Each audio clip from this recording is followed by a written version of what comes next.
Welcome back to the channel of Chem Pacific. In this video, I'm going to discuss with you about a very important topic, that is the hydroformylation from the chapter Organometallics. Before we get started, if you're new to our channel, don't forget to subscribe our channel and press the bell icon. And also, if you like your video, to press the like button. Now, let's get started. Now, this is a very important topic, another important topic, and that is the of catalyst, and that is the hydroformylation. And in my previous video, I completed Wilkinson catalyst. वहाँ पे मैंने एक important information आपको दिए थे, and let me recapitulate that once again, that कोई भी catalyst जो है it must be coordinatively unsaturated so that the reactant species get coordinated to them. अच्छा, अगर वो 18 electron species है, mostly ये क्या करता है, through dissociative mechanism it actually turns out to some 16 electron species, so that इसके साथ जो reactant species है वो उसके साथ coordinated हो जाए. For example, X and Y they get. Now, mostly जब वो reactant species के साथ added हो जाता है, mostly दो reactions होता है, that is the beta hydrogen transfer and then you have the migratory insertion. Now, you must be knowing that all migratory insertions are not carbonyl insertions, but all carbonyl insertions are migratory insertions. Sometimes migratory insertion होता है और mostly उसमें जो important है होता है carbonyl insertion. Now, जब भी ये हो जाता है, आपको अल्टीमेटली मिल जाता है product and with the regeneration of the catalyst. Product मिलने से हमें मोस्टली क्या हो जाता है, through the process, through the step of reductive elimination. तो ये चीज जब आपको पहले से पता है तो कोई भी कैटलिस्ट पढ़ने से आपको इजी हो जाता है, ठीक है. एंड ऑलवेज रिमेंबर, जो एडिशन होता है ऑफ द रिएजेंट्स, वो एडिशन मोस्टली जो होता है through oxidative addition. This is also very important. Oxidative addition में जहाँ पे oxidation state increase होता है of the metal and also the addition takes place. Now, hydroformylation में एक this is जो हम पढ़ाई कर रहे हैं, that is the rhodium catalyst, and this catalyst is actually very efficient catalyst, and this is catalytically active even at 25 degrees Celsius and 1 atmosphere pressure, and this actually helps in the production of only N aldehydes. This is very important. यहाँ पे isomers नहीं बनते हैं और हमें जो N product चाहिए, mostly N specifically N product ही देते हैं. That is why it is very important. Now, यहाँ पे आप लोग एक चीज नोटिस करना, कोई भी हाइड्रोफॉर्मुलेशन रिएक्शन जब होगा, एक कैटलिस्ट जो होता है फॉर हाइड्रोफॉर्मुलेशन होता है, catalyst used for hydroformylation. This catalyst actually must contain point number 1, one hydrogen atom, and point number 2, one CO atom. Now, actually, क्या होता है कि you can already see that this is a very lengthy procedure. हाँ, so in order to reduce the number of steps, we actually prefer those type of catalyst which already contains one hydrogen atom and CO. So in this rhodium catalyst also, you can see there is a presence of one hydrogen atom and one CO. And actually ये concept के ऊपर एक CSIR net के ऊपर एक questions आ भी गए थे. वहाँ पे you see CSIR NET December 2013 यहाँ पे कहा कि which of the following is not suitable catalyst for the hydroformylation. I already informed you that it must contain one hydrogen atom and also one CO group, right, as a ligand. Now, you see A, B, C, all of them are containing one hydrogen ligand and as well as a CO ligand. Only the catalyst D is not containing CO ligand, ठीक है, carbonyl ligand. That is why this is not suitable. Very important. Always keep it in your mind.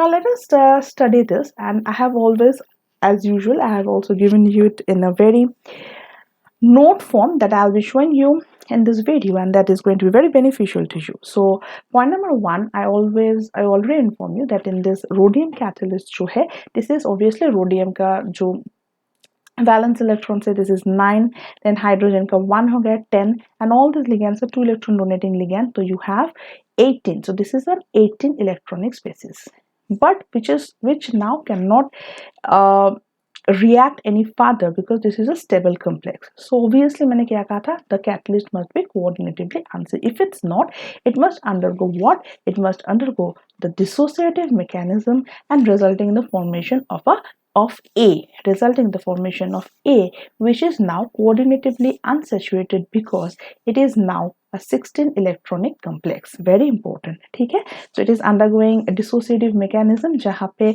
आपका PPH ligand है, it gets dissociated and resulting in the formation of the A. वहाँ पे आपको एक 16 electronic square intermediate मिल रहा है from its rhodium catalyst precursor, which is 18 electronic complex, right? So हमें मिल गया A. Now this is 16 electron coordinatively unsaturated, तो यहाँ पे आपका ligand ऐड होगा. Now before we proceed again, let me inform you some more important things, and that is point number 1, यहाँ पे क्या हो रहा है, यहाँ पे reactant कौन है, यहाँ पे हमें क्या product चाहिए, that is also very important. तो हम जानते हैं, तो हमें जो product चाहिए, मैंने आपको पहले ही बोल दिया, हमें चाहिए N-aldehyde as the product. What do we want? We want N-aldehyde as the product. This is very important. ठीक है, this is the point number 1. Point number 2, what are the reactant species used over here? Point number 2, you have one alkene, then you are adding one CO group, and also we are adding hydrogen. ठीक है, so these are the reacting species that you are used. So out of this, the product we are getting is N-aldehyde, and that is why we are not using the cobalt catalyst. Cobalt catalyst may you actually get both the end product and the iso product, so that is the wastage of a lot of products we don't need. We need end product, so that is why specifically rhodium catalyst he used होते हैं. और ये भी आपको मैंने बता दिया कि in order to shorten the steps, we actually prefer those type of catalysts which already contain hydrogen and CO as the ligands. Okay, so that we can minimize the number of steps. तो हमारा जो rhodium catalyst था वो एक 18 electronic species था which is not capable of undergoing any type of reaction because it's stable one. So ये dissociative mechanism follow करके एक square planar 16 electronic complex formation हुआ. Now it is ready. तो हमने यहाँ पे ऐड कर दिया point number 1, the first reacting species that is the alkene. So this is the first हमने ऐड कर दिया alkene. Once the alkene got coordinated to the metal, what happens, इसके बाद क्या हो जाएंगे, this alkene will now get transferred to an alkyl species. Now this one is the B, this one is the B, which is the alkyl species. So this is one alkyl species. कैसे हुआ? Through hydrogen transfer. ठीक है, through again the beta hydrogen. तो mostly ये beta hydrogen transfer carbonyl insertion ही होता है. So this is the step number 1 is the addition of the alkene. Step number 2 reaction start हो गया, that is the beta hydrogen transfer. Step number 3, then what happens, it is followed by alkene coordination. ठीक है, यहाँ पे आपका alkene coordination हो गया and then it resulted in the hydrogen transfer which result in the formation of the alkyl species B. इसके बाद क्या हुआ, इसके बाद हुआ CO एडिशन, माइग्रेटरी इंसर्शन. मैंने आपको मोस्टली कहा कि ये मोस्टली ये 2 ही होता है. Then you have the step number 3 जहाँ पे हमारा CO एडिशन, कार्बोलिन एडिशन हो रहा है. ठीक है, resulting in the formation of D which is the acyl derivative, and this is the acyl derivative. तो यहाँ पे एक बहुत ही इंटरेस्टिंग चीज होने वाले हैं. हमें पता है जब कार्बोनिल इंसर्शंस होते हैं, therefore 3 conditions are very important. Carbonyl insertions होने के लिए 3 condition must be satisfied. Point number 1 क्या होना चाहिए? पॉइंट नंबर 1 आपका क्या होना चाहिए? मेटल अल्काइल बॉन्ड होना चाहिए. ठीक है, which is there, you have one metal alkyl bond, right? This is the metal alkyl bond. So आपको हमेशा देखना है कि अगर कार्बोनिल इंसर्शन होगा तो आपके पास 3 कंडीशन मस्ट बी सेटिस्फाइड. ठीक है, तो पॉइंट नंबर 1 ये हमारा हो गया metal alkyl bond. Next point number 3, एक कोई भी in the form of PPHD मतलब कोई भी 2 इलेक्ट्रॉनिक स्पीसीज ऐड होना चाहिए, 2 इलेक्ट्रॉनिक लिगैंड ऐड होना चाहिए स्पीसीज. ठीक है, कोई भी 2 electronic species should get added. ठीक है, so this is very important. There are 3 conditions which we must keep it in our mind that obviously आपका एक कार्बन इंसर्शन होने के लिए आपका एक मेटल अल्काइल बॉन्ड होना चाहिए, एक कोई भी 2 इलेक्ट्रॉन डोनेटिंग स्पीसीज ऐड होना चाहिए, एंड आपका जो CO ऐड होता है, always keep it in your mind, the CO is the CO which is cis to the metal alkyl group, वही CO क्या होता है, माइग्रेटरी इंसर्टेड होते हैं। This is the 3 point you must keep in your mind. ना interesting बात ये है दैट हमें जो ये एसाइल डेरिवेटिव मिला है, हमें रिएक्शन में ये ही चाहिए। This intermediate D is our most interested intermediate जो कि हमें चाहिए। ठीक है, ठीक है, तो हमें क्यों चाहिए? सो दैट हम इस रिएक्शन को यही डायरेक्शन में लेके जाए। We want to proceed this reaction in this direction, but as because मैंने आपको कहा 3 कंडीशन होना चाहिए, मेटल अल्काइल बॉन्ड आपका ऐड होना चाहिए, देन ऑल्सो आपका क्या है, कोई भी 2 इलेक्ट्रॉन डोनेटिंग स्पीसीज, ये 3 कंडीशंस अगर नहीं होगा तो carbonyl insertion will not take place. That is why यहाँ पे मैंने यहाँ पे CO ऐड किया है सो दैट मेरा कार्बोनिल इंसर्शन हो जाए, लेकिन हमें इंटरेस्टिंगली चाहिए D intermediate, that is the acyl derivative. I hope this is very important to you. I hope you understand this. हमें जो चाहिए so that हम लोग towards this direction हम इस reaction को proceed कर सके। ठीक है, कैसे करेंगे? तो हमें बहुत ही calculated amount of CO add करना है। यहाँ पे भी बहुत इंपॉर्टेंट क्वेश्चंस आते हैं। मैंने इसलिए आपको कहा कि हमें बहुत ही ज़्यादा साइंस पढ़ाई करना है, हम सब कुछ जान जाते हैं तो आंसर्स अपने आप हो ही जाता है। And this is science, you must appreciate and study more and more science because you are a science student। ठीक है, सो हम अगर हमें कार्बोनिल इंसर्शन करना है तो चाहिए हमें क्या, हमें तो चाहिए this acyl derivative and D, ये जो इंटरमीडिएट है ये हमें चाहिए। हमारा यही इंटरेस्ट है ताकि हमें ज्यादा से ज्यादा D हो जाए ताकि हम इस रिएक्शन को इस डायरेक्शन में प्रोसीड कर सके। लेकिन डेफिनेटली हमें CO ऐड करना है सो दैट हम क्या कर सकते हैं, अगर हम CO ऐड करेंगे तो फिर हम इस कार्बोनिल इंसर्शन जो रिएक्शन है इस रिएक्शन को हम कैरी कर सकते हैं। अदरवाइज CO ऐड नहीं करोगे तो कार्बोनिल इंसर्शन नहीं होगा। तो F जो प्रोडक्ट फॉर्मेशन हो रहा है ये F हमें नहीं चाहिए, बट F फॉर्मेशन होना भी जरूरी है। क्यों जरूरी है? क्योंकि अगर F फॉर्मेशन हो रहा है सो दैट हमें ये कार्बोनिल इंसर्शन जो है ये रिएक्शन उसकी वजह से होता है। So that is why the addition of this CO is very important, but इसका addition बहुत ही calculated way में होना चाहिए। बहुत ही ध्यान से हमें ये CO ऐड करना है। अगर मेरा CO बहुत ज्यादा ऐड हो जाता है, हाइड्रोजन से भी ज्यादा ऐड हो जाता है, तो वो रिएक्शन बंद हो जाएगा।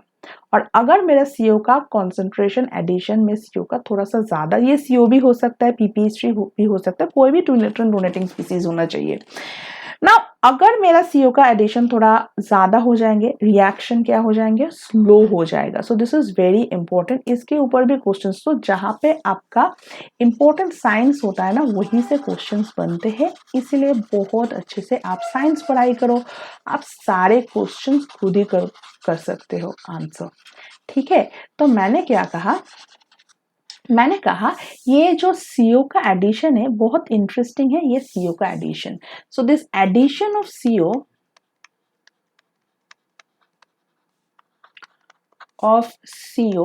for the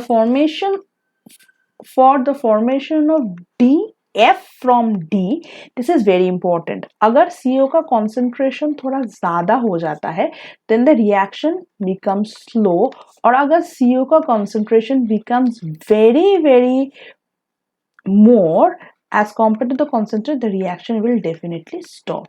So you need to be very careful while adding the CO तो ऐड करना ही होगा so that आपका कार्बोनिल इंसर्शन का जो प्रोसीड्यूर है वो it should take place, but हमारा इंटरेस्ट है ये एसएल डेरिवेटिव का जो डी है ये प्रोडक्ट, सो दैट हम इस डायरेक्शन में इसे लेके जाए, क्योंकि हमें चाहिए E not F. We don't need EF, we need E. ठीक है, E कैसे होगा? E is taking place to the addition of hydrogen. E is taking place with the addition. अच्छा, किस टाइप ऑफ एडिशन? ऑब्वियसली आप जानते हो oxidative addition. So oxidative addition जो है यहाँ पे क्या होता है? The oxidation state of rhodium actually changes to from +1 to +3.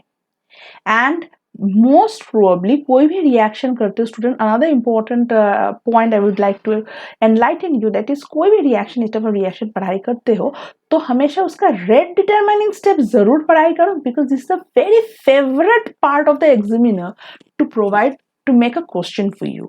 तो कोई भी रिएक्शन पढ़ाई करते हो तो उसका कौन सा डिटरमाइनिंग स्टेप है ये जरूर आप पढ़ाई करना, क्योंकि ये बहुत ही फेवरेट सेक्शन पार्ट होता है, जस्ट एग्जामिनर हमेशा क्वेश्चन स्टूडेंट्स को देते हैं. सो with this, while the formation of D to F is not at all is something that we don't want, because we want E so that we get our N aldehyde, that is our required and interested product.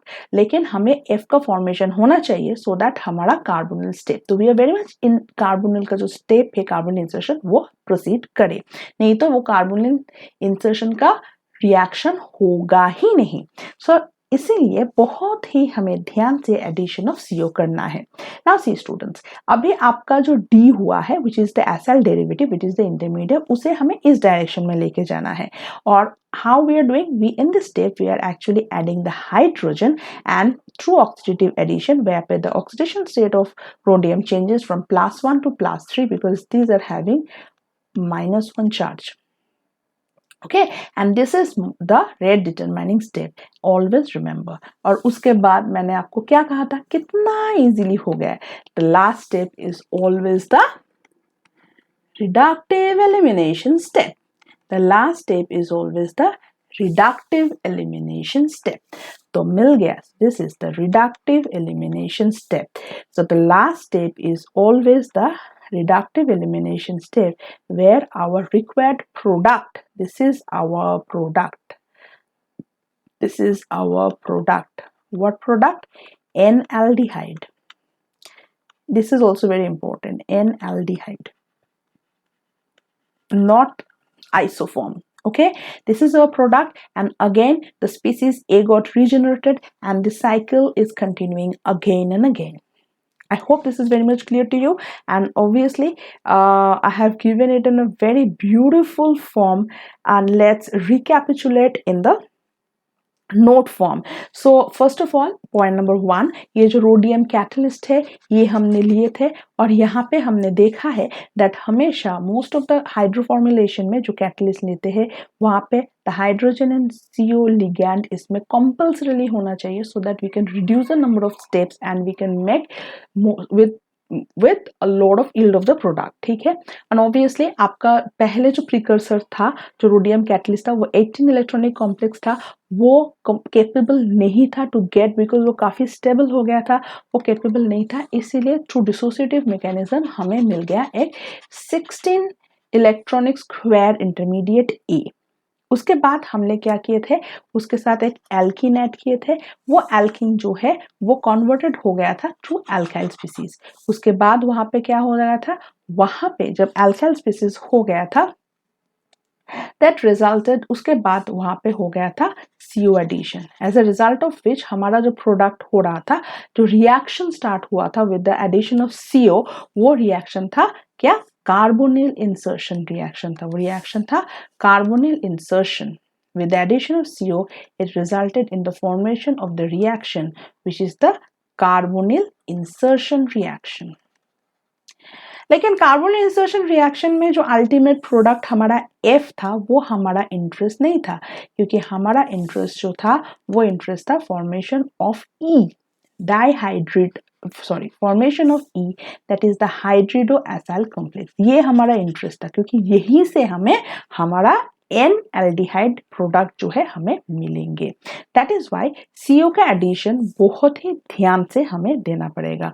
So CO का addition अगर हम बहुत ज्यादा दे देते, hydrogen से भी बहुत ज्यादा दे देते, तो रिएक्शन विल स्टॉप। और CO का कॉन्सेंट्रेशन अगर थोड़ा सा ज्यादा होगा तो reaction might slow down. Keep it in your mind. इसके ऊपर भी क्वेश्चन सीएसआई नेट में आए थे। And always I tell you, जब आपका कैसे ई फॉर्मेशन हुआ, जब आपने उसमें मॉलिक्यूलर हाइड्रोजन ऐड किया, उसके वजह से हुआ थ्रू ऑक्सीडेटिव एडिशन, उसके वजह से oxidation state of the rhodium क्या हो गया, चेंज हो गया from what, from +1 to +3, and as a result of which this step is mostly the rate determining step, which is very important. कोई भी रिएक्शन का रेट डिटरमाइनिंग स्टेप आपको हमेशा पढ़ाई करना ही है। जब आपका हो जाता है अल्टीमेटली थ्रू रिडक्टिव एलिमिनेशन, हमें हमारा एन एल्डिहाइडिक प्रोडक्ट हमें मिल जाता है, ठीक है। और regeneration of the required, this is very more important, regeneration of the unsaturated catalyst होना चाहिए, so that हमें ज्यादा से ज्यादा प्रोडक्ट मिले और वो लूप ज्यादा से ज्यादा हो जाए, which results in the efficiency। तो यही भी मैंने लिखा है। And excess of CO over hydrogen, this is very important. अगर CO को कॉन्सेंट्रेशन हाइड्रोजन से भी ज्यादा हो जाएंगे, द रिएक्शन इनहिबिट्स, मतलब रिएक्शन बंद हो जाएगा। लेकिन अगर CO का कॉन्सेंट्रेशन थोड़ा सा हाई हो जाता है, द रिएक्शन स्लोज डाउन, ठीक है। This is very important, probably through the formation of this and the type F which cannot react with hydrogen, ठीक है। CO का रिएक्शन होने की वजह से क्या हो जाता है, आपका जो कार्बन इंसर्शन, वो रिएक्शन ज्यादा प्रेफरेबल हो जाएंगे और हमें F मिल जाएंगे, जो कि हमें नहीं चाहिए। हमें चाहिए, हमें मिल जाएगा क्या, अगर CO का कॉन्सेंट्रेशन बहुत, सो हमें ज्यादा से ज्यादा F मिल जाएंगे, जो कि हमें नहीं चाहिए। हमें चाहिए E, क्योंकि E से ही हमें मिल जाएंगे प्रोडक्ट थ्रू रिडक्टिव एलिमिनेशन। और वो प्रोडक्ट कैसे होगा, to oxidative addition of hydrogen। So I hope you liked my video. Thank you for watching our video. Thank you.